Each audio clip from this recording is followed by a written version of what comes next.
ये मुश्किलों के 4 दिन, सितम के और 4 दिन, ये दिन भी जाएंगे गुजर गुजर गए 1000 दिन। कहते हैं ना एक कविता में कि एक जो मुझसे मिलने नहीं आएंगे मैं उनसे मिलने के लिए उनके घर चला जाऊंगा।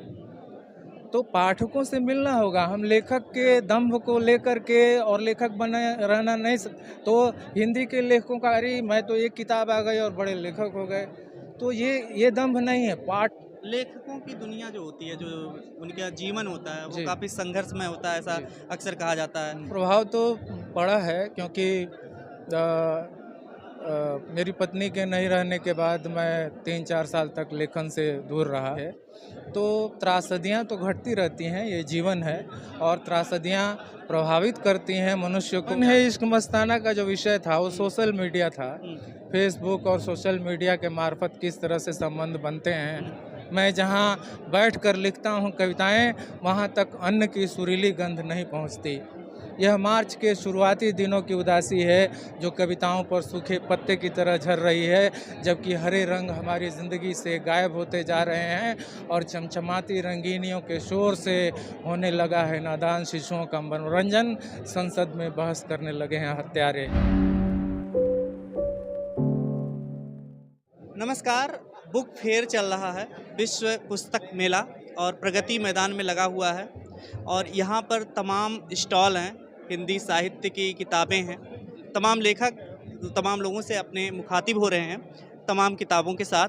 उन्हीं में आज हम बात करने वाले हैं। एक लेखक हैं, कवि हैं, हमारे साथ हैं बिमलेश त्रिपाठी जी। बात करेंगे तमाम मुद्दों को लेकर के, जिस तरीके से उनकी कहानियाँ हैं, उनकी किताबें हैं, उन्हीं चीज़ों को लेकर के बात करेंगे। और ये किताब, जिस किताब के बारे में आज बात करने जा रहे हैं, वो किताब हिंद युग्म प्रकाशन से प्रकाशित हुई। अभी हम उसी के स्टॉल पे हैं और ये नई पीढ़ी की किताबें हैं कही जाती हैं। और क्या कुछ इसके मायने हैं, नए लेखक, नई पीढ़ी की किताबें, या कुछ नया हिंदी कह लें, इस तरीके से इसको नाम दिया जाता है।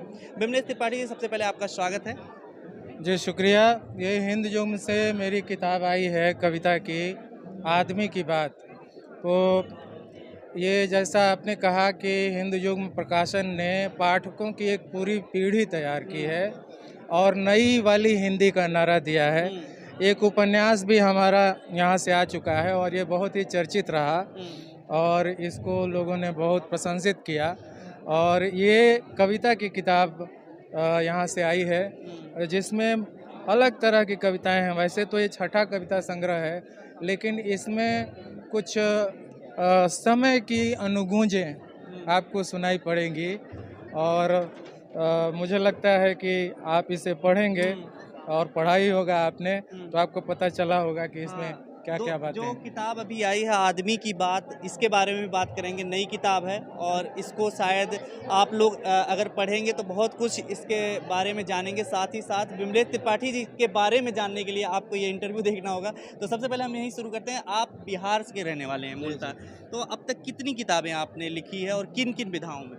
देखिए मेरे 5 कविता संग्रह, ये छठा कविता संग्रह आया है इस पुस्तक मेले में। 2 उपन्यास हैं, एक कहानी संग्रह है जिस पे युवा ज्ञानपीठ का नवलेखन पुरस्कार मुझे दिया गया था, और एक किताब पिछले साल आई है दूसरे जन्म की कथा नाम से, न्यू वर्ल्ड पब्लिकेशन से। तो ये लेखन की प्रक्रिया चल रही है और मेरे कुछ उपन्यास अधूरे हैं। हो सकता है कि इस साल कुछ उपन्यास पूरे हों तो आ पाएँ। हाँ, इस तरह से बिहार में से तो मैं हूँ बक्सर ज़िले का, लेकिन बिहार में रहनवारी नहीं है, आना जाना लगा रहता है। रहता मूल रूप से मैं कोलकाता में हूँ। कर्म भूमि आपकी कोलकाता जी है, जी जहाँ जी से ये जी। किताबें आप अब लिख रहे पढ़ाई लिखाई भी मेरी कोलकाता से हुई है। हैं। क्लास 5 के बाद मैं गांव से कोलकाता चला आया और कोलकाता में प्रेसिडेंसी कॉलेज से ग्रेजुएशन किया। फिर वहां से मैं पीएचडी भी मैंने की केदारनाथ सिंह की कविताओं पर। तो ये एक प्रक्रिया है जो चल रही है। और कई बार लोग कहते हैं कि मैं लेखक हूँ, कवि हूँ, तो उस तरह से तो लेखक कभी नहीं हो पाया हूँ, क्योंकि लेखक और कवि होना बहुत बड़े दायित्व का काम है। अगर आज से 10 साल बाद या 15 साल बाद अगर मैं उस तरह का हो पाया, क्योंकि लेखक खुद भी बदलता तो है। इतनी किताबें हैं यहाँ पर इस विश्व पुस्तक मेला में, सभी लेखक ही हैं उसके कोई ना कोई, तो लेखक ही है कि जो किताबें लिख रहा है, तो आप भी लेखक ही तो हुए, क्यों अपने आप को इससे अलग मानते हैं? नहीं, देखिए, मानने का ये है कि जैसे कविता लिखने वाला हर कोई कवि हम्म, नहीं हो सकता, लिखने वाला हर कोई लेखक नहीं हो सकता। लेखक मेरे मेरी समझ से लेखन एक ऐसा काम है कि वह आपको भी बदलता चलता है। तो जो बातें आप कविताओं में कहते हैं, जो उपन्यासों में या कथाओं में आप बातें कहते हैं, वो बातें अगर आप अपने जीवन में भी लागू नहीं करते हैं, तो जीवन और लेखन के बीच एक फाँक रह जाती है। वो फाँक जितनी कम होती जाएगी, उतने ही लेखक आप होते जाएंगे। तो वो फाँक अभी भी थोड़ी-सी रह गई है। बहुत काट-छाँट और छील-छाल के बाद भी कुछ चीज़ें और हैं अभी भी मौजूद, जिनसे मैं लड़ रहा हूँ आंतरिक तौर पे। जो मैल हैं अंदर जमे हुए, उनको छुड़ा रहा हूँ, और वो सारी मैल अगर छूट जाएँ तो उस दिन शायद मैं लेखक हो जाऊँगा। एक सवाल है जी, मेरा, उससे जी। पहले आपके ऊपर बात करें उससे पहले मैं जानना चाह रहा हूँ इससे अलग थोड़ा सा, कि ये जो वर्ल्ड बुक फेयर लगता है हर साल या जो भी जिस महीने में लगता है, तो क्या हर साल कुछ ना कुछ नया होता है? हिंदी युग की जो प्रकाशित किताबें हैं, नई हिंदी वाली किताब, तो ऐसे ही कुछ स्टॉल और हैं, तो क्या अब कुछ परिवर्तन आ रहा पहले के लेखों में या किताबों में या किताब पढ़ने वालों में? क्या देख रहे हैं इस बुक फेयर में आकर के, आपको क्या नया लगा? देखिए, मैं 10 साल के बाद पुस्तक मेले में आया हूँ। व्यक्तिगत कारणों से पिछले सालों में मेरा आना नहीं हो सका, लेकिन इस बार मैं बहुत सारे लेखकों से मिल रहा हूँ, बहुत सारे लेखकों की किताबें आई हैं। और हिंदू युग्म में मैं देख रहा हूँ, आप देखेंगे कि कितनी भीड़ है और किताबों को लेकर के कितने लोग उत्साहित हैं। और हिंदू युग में कई बेस्ट सेलर किताबें यहाँ से सत्यव्यास वगैरह जैसे ऐसे लोकप्रिय लेखकों को भी जन्म दिया है। और अभी विनोद कुमार शुक्ल, केशव तिवारी और मेरी भी कविता की किताब या अन्य कवियों की गंभीर किताबों को भी ये इन्होंने छापना शुरू किया है। लेकिन हिंदुज़ुम की सबसे बड़ी खासियत ये है कि इन्होंने एक पाठक और लेखक की एक पूरी पीढ़ी तैयार की है। हैं? और यहाँ आप अगर देखेंगे, घूमेंगे, तो युवाओं में किस तरह से किताबों को लेकर के एक तरह से, क्योंकि डिजिटल और तमाम मार्फत होने के बावजूद भी ये जो किताबों का बिकना और पढ़ना है, वो अभी जारी है। और इससे हमें बहुत खुशी मिलती है और एक आश्वासन मिलता है कि हम इस क्षेत्र में और आगे तो जाएंगे। आप सबसे पहले जब लिखना शुरू किए हैं, तो वो कौन सी पुस्तक थी सबसे पहले आपकी जो आई, और उससे आपने अपने लेखन को आगे बढ़ाया, या फिर कहाँ से वो इंस्पिरेशन मिला? आपके जीवन में ऐसा क्या कुछ हुआ कि लिखने की दुनिया में चले गए और कुछ नहीं चूज़ किया आपने? नहीं, देखिए, मुझे लगा एक समय पे आकर, जब मैं हिंदी साहित्य पढ़ रहा था, पढ़ने लगा, ये संयोग की बात थी। और कविताएं मुझे शुरू से अट्रैक्ट करती थीं, और भोजपुरी गीतों से जो हमारे यहाँ महिलाएं गाती थीं, उनसे बहुत लगाव था। और रामचरितमानस का पाठ होता था, तो एक तरह से तुलसीदास और रामचरितमानस और अन्य चीज़ों ने प्रभावित किया। वहाँ से कविताओं के बारे में प्रेरणा मिली। और जब बाद में मैंने बहुत सारे निराला को जब मैंने पढ़ा प्रेसिडेंसी कॉलेज में आने के बाद, तो मुझे लगा कि कवि होना एक तरह का एक आकर्षण पैदा हुआ उसको लेकर के। तो ये अंदर से कुछ चीज़ें लगती थीं, बेचैनी पैदा होती थीं, और वो शब्द बनते थे। तो कुछ तुकबंदियाँ शुरू हुई। लेकिन बाद में विधिवत लेखन 2001 से ही मेरा शुरू हो पाया। और 2003 में मेरी पहली कविताएं, 3 कविताएं वागर्थ पत्रिका में छपी। किताब मेरी 2011 में शायद नई किताब से हम बचे रहेंगे नाम से आई थी। और उसमें आप देखेंगे कि किस तरह से गांव से छूटा हुआ और शहर को चला गया एक व्यक्ति जो जिस द्वंद्व में है, तो उसमें मेरे अपने जीवन का द्वंद्व ज़्यादा है, जो कहीं न कहीं एक हमारे उम्र और हमारे समय के लोगों से जुड़ता है। और आप कहते हुए खुशी हो रही है कि उस पहले संग्रह पर ही सूत्र सम्मान जो छत्तीसगढ़ से देते हैं लोग, वो सूत्र सम्मान भी उससे प्राप्त हुआ था और वहाँ से किताब छपने के बाद ये लेखन की विधिवत शुरुआत हो गई थी। तो क्या जो नए लेखक हैं, जो किताबें लिख रहे हैं, वो आप क्या कहेंगे कि मतलब कि जो लोग लिख रहे हैं वो अपना लिखते जा रहे हैं, लेकिन उसके साथ साथ कहीं ना कहीं लोग देखते हैं कि इसको कहीं ना कहीं उनको सपोर्ट मिले आर्थिक रूप से, तो क्या इससे कुछ हो पाता है या फिर हमें दूसरे प्रोफेशन में लग करके रहना पड़ता है? दिल से लिखने वाली बात एक अलग हो जाती है। नहीं देखिए, कुछ लोगों ने तो रास्ता दिखाया है, जैसे दिव्य प्रकाश दुबे हैं या सत्यव्यास हैं। इन लोगों ने रास्ता दिखाया है कि लिख करके भी कुछ कमाया जा सकता है, खास करके दिव्य प्रकाश दुबे जो स्टोरी टेलिंग करते हैं और जगह जगह मंचों पर जा कर के कहानियाँ सुनाते हैं। तो इस तरह से क्या करना होगा कि हम जो मुख्य धारा के लेखक हैं वो कूप मंडूक की तरह एक जगह पर बैठे रहते हैं। मेरा ये कहना है कि पाठक अगर आपके पास नहीं आ रहे हैं, पाठकों का रोना मत रोइए। आप नहीं आ रहे हैं तो पाठकों के साथ पहुंच बनाइए। आजकल तो डिजिटल माध्यम है, उसके मार्फत आप पाठकों तक पहुंच सकते हैं। हम लोग इसका इस्तेमाल भी कर रहे हैं। मैंने भी एक चैनल शुरू किया है जहां कुछ बातें साहित्य की मैं करता हूं। अभी बहुत ही शुरुआती दौर में वो है, लेकिन आगे उस पर ये डॉक्टर विमलेश त्रिपाठी इनिशिएटिव नाम से ये चैनल है, जहां मैं कुछ कविताएं अपनी पढ़ता हूं और वहां अन्य लोगों की भी कविताएं प्रस्तुत करने की कोशिश की जाएंगी। तो क्या कह रहे थे? नहीं, मैं ये कह रहा हूं कि जो पठनीयता है वह इस तरह से नहीं बढ़ेगी। अगर साहित्य से पीढ़ी दूर जा रही है तो उनको लेकर आना पड़ेगा। हाँ ठीक है, थोड़ा सा उनके पास, जैसे विनोद कुमार शुक्ल कहते हैं ना एक कविता में कि एक जो मुझसे मिलने नहीं आएंगे मैं उनसे मिलने के लिए उनके घर चला जाऊंगा।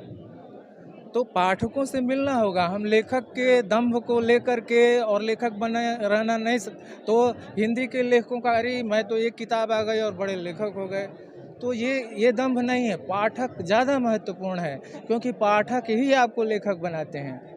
लेखकों की दुनिया जो होती है, जो उनका जीवन होता है, वो जी। काफ़ी संघर्षमय होता है, ऐसा जी। अक्सर कहा जाता है। कोई ट्रेजेडी होती है। आपकी लाइफ में कोई ऐसी ट्रेजेडी है जिसकी वजह से मतलब इस पे प्रभाव पड़ा हो बहुत ज़्यादा? हाँ, प्रभाव तो पड़ा है, क्योंकि मेरी पत्नी के नहीं रहने के बाद मैं 3-4 साल तक लेखन से दूर रहा, लेकिन फिर वापस आया और ये किताब आई है। तो त्रासदियाँ तो घटती रहती हैं, ये जीवन है, और त्रासदियाँ प्रभावित करती हैं मनुष्य को, नई नई सीखें भी देकर जाती हैं। और पीड़ा से तो बहुत सारी वियोगी होगा पहला। किसी को अपने को खोना, प्रेम प्रेम विवाह था क्या? जी, प्रेम विवाह ही था। प्रेम विवाह। तो आपने जो कविताएं जैसे अभी लिखी हुई हैं, कविताओं में मैं देख रहा था कुछ उसमें ज़्यादातर कविताएं लोकतंत्र, सरकार या मुस्लिम, इस तरीके के उसमें टाइटल हैं, शीर्षक है। तो ये जो कविताएं लिखे गए हैं, ये किस चीज़ को देखते हुए लिखे गए हैं? ये नहीं, कुछ देखिए, मैंने कहा शुरू में ही आपसे कि इस संग्रह में आपको समय की अनुगूंज सुनाई पड़ेगी। जिस तरह से देख रहे हैं कि समय काफ़ी खतरनाक होता जा रहा है और यहाँ हमारी अभिव्यक्ति की स्वतंत्रता और संविधान में सारी चीज़ें होते हुए भी किस तरह से हम चुप हो गए हैं और बोलना हमने बंद कर दिया है। तो बोलने की ज़रूरत है।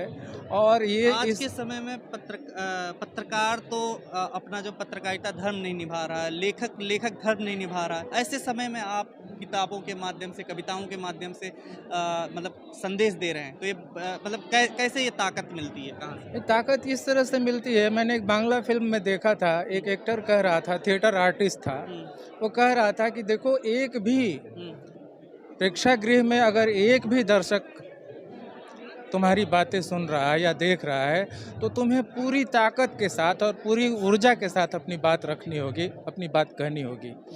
तो मैं यही कहता हूँ कि आज नहीं लोग सुनेंगे, लेकिन कभी ना कभी कल सुनना मुझे, मतलब ये आवाज़ जो है सुनी जाएगी और ये समय की आवाज़ है और लोग सुनेंगे तो मुझे लगता है कि अगर एक भी व्यक्ति, दो भी व्यक्ति इन चीज़ों से प्रभावित होकर के अपने जीवन में बदलाव ला सकेगा तो ये कविता लिखना सार्थक होगा। एक कविता सुनना चाहेंगे हम कि ऐसी कोई कविता जो काफ़ी मारक हो सरकार के ऊपर आलोचनात्मक रूप से और जिसका प्रभाव लोगों के ऊपर पड़े, ऐसी कोई कविता जिसको आप सुनाना ये चाहते हैं कविता इस संग्रह में तो नहीं है, मैं पहले संग्रह की एक कविता मुझे याद है, मैं सुनाता हूँ कि कविताओं से बहुत लंबी है उदासी, यह समय की सबसे बड़ी उदासी है जो मेरे चेहरे पर कहीं से उड़ती हुई चली आई है। मैं समय का सबसे कम जादुई कवि हूँ। मेरे पास शब्दों की जगह एक किसान पिता की भूखी आंत है, बहन की सुनी मांग है, छोटे भाई की कंपनी से छूट गई नौकरी है, राख से कुछ गर्मी उधेड़ती माँ की सूजी हुई आंखें हैं। मैं जहाँ बैठकर लिखता हूँ कविताएं, वहाँ तक अन्न की सुरीली गंध नहीं पहुँचती। यह मार्च के शुरुआती दिनों की उदासी है जो कविताओं पर सूखे पत्ते की तरह झर रही है, जबकि हरे रंग हमारी ज़िंदगी से गायब होते जा रहे हैं और चमचमाती रंगीनियों के शोर से होने लगा है नादान शिशुओं का मनोरंजन, संसद में बहस करने लगे हैं हत्यारे। क्या मुझे कविता के शुरू में इतिहास से आती हुई लालटेनों की मध्यम रोशनियों को याद करना चाहिए? मेरी चेतना को झकझोरती खेतों की लंबी पगडंडियों के लिए मेरी कविता में कितनी जगह है? कविता में कितनी बार दोहराऊं कि जनाब हम चले तो थे एक ऐसी जगह जहां को पहुंचने जहां आसमान की ऊंचाई हमारे खपरेल के बराबर हो, और पहुंच गए एक ऐसे पाताल में जहां से आसमान को देखना तक असंभव। कविता में जितनी बार लिखता हूँ आसमान, उतनी ही बार टपकते हैं माँ के आंसू, उतनी ही बार पिता की आंत रोटी रोटी चिल्लाती है। जितने समय में मैं लिखता हूँ एक शब्द, उससे कम समय में मेरा बेरोजगार भाई आत्महत्या कर लेता है, उससे भी कम समय में बहन औरत से धर्मशाला में तब्दील हो जाती है। क्या करूँ कि कविताओं से बहुत लंबी है समय की उदासी और मैं हूँ समय का सबसे कम जादुई कवि। क्या आप मुझे क्षमा कर सकेंगे? बहुत बढ़िया, आपने समय को लेकर के लिखा है और जैसे इसके अलावा आपने हमन है इश्क मस्ताना लिखा, इसमें एक अलग रंग देखने को मिल रहा है कि इसमें कुछ कहानियाँ, लव स्टोरीज और जो आजकल के दौर में जो कुछ हो रहा है उसमें आपने हाँ, समेटा है। देखिए ये जो दो लाइन में बता दीजिए हमन क्या है है? इश्क मस्ताना का जो विषय था वो सोशल मीडिया था। फेसबुक और सोशल मीडिया के मार्फत किस तरह से संबंध बनते हैं और बिगड़ते हैं और कितना प्रभावित होता है इंसान, उसको विषय बनाया गया था। लेकिन इस संग्रह में समय की अनुगूंज आपको सुनाई पड़ेगी। तो लेखक अपने समय की आवाज़ होता है, अगर ये कहावत है तो हमें समय की आवाज़ को तो बुलंद करना ही होगा, हमें सच्ची बातें कहनी ही होंगी। तो आपको भी पढ़ना हो तो हमन है इश्क मस्ताना, अगर आप उपन्यास पढ़ने के इच्छुक है तो आप ये पढ़ के ज़रूर देख सकते हैं कि बहुत कुछ इसमें मिलेगा सोशल मीडिया से संबंधित, आपकी लव लाइफ से संबंधित तमाम चीज़ों के बारे में। जो प्रेम कहानियाँ अक्सर होती हैं हमारे साथ घटित होती हैं, उन्हीं को लेकर के एक्स्ट्रा मैरिटल अफेयर्स भी हैं इसमें। और एक आदमी की बात जो है, इन्होंने कविताओं के माध्यम से बहुत कुछ लोकतंत्र, सरकार और तमाम चीज़ों के बारे में लिखा है जो आजकल देश दुनिया में हो रहे हैं। और इसके साथ आप जो है कुछ गुनगुनाते भी रहते हैं। हाँ, थोड़ा सा मैं चाहूँगा कि ज़रूर कुछ गुनगुनाइए भी, जिससे लगे कि आप लोक गीतों में भी। एक गीत मैं शैलेंद्र का एक गीत जल्द ही गाऊंगा, हाँ। तो मैं एक लाइन दो लाइन उनका सुनाता हूँ। ये मुश्किलों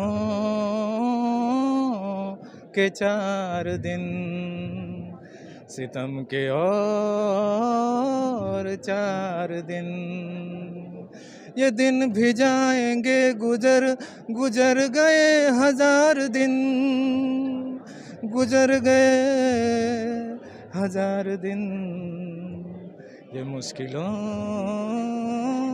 के 4 दिन, सितम के और 4 दिन।